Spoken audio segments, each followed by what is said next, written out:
Without egg की mayonnaise, ठीक है, जिसके लिए हमें आधा कप मिल्क चाहिए, फ्रिज का है मेरा ठंडा। उसके अलावा कोई सा भी आप ब्रांड का तेल ले लीजिए। उसके अलावा आपको चाहिए सिरका 1 टेबल स्पून, ठीक है। इसमें चाहिए 3 टेबल स्पून आपको काली मिर्च, एक हाफ टेबल स्पून शुगर और 3 टेबल स्पून नमक। बस इन सबको हम ब्लेंडर में डाल के ब्लेंड कर लेंगे।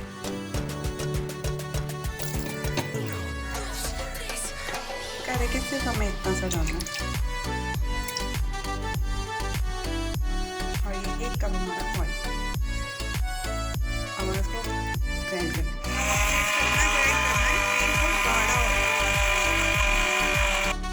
बिल्कुल ग्राइंड रखा। और ये देखें, ये इतनी बिल्कुल परफेक्ट हमारी मायोनीज़ तैयार हो गई। एक ही दफ़ा आपको चलाना है। ये देखिए थिकनेस देखिए इसकी। मैंने इसको मैक्सिमम 4 to 3 मिनट इसको बिल्कुल ग्राइंडर में डाल के ग्राइंड कर दिया है, ठीक है। और ये इतनी ही थिक बनेगी माशाल्लाह, बहुत मज़े की बनी है। आप भी ट्राई करें। जैम की कोई सी भी आप बोतल मेरी ये रखी है, तो मेरी खाली थी तो मैंने इसमें ये डाल दी है, ठीक है। ये मैक्सिमम 1 वीक तक आपकी वैलिड है। आप इसको फ्रिज में रखें बना के, किसी में भी यूज़ करें, इंशाल्लाह आपको पसंद आएगी।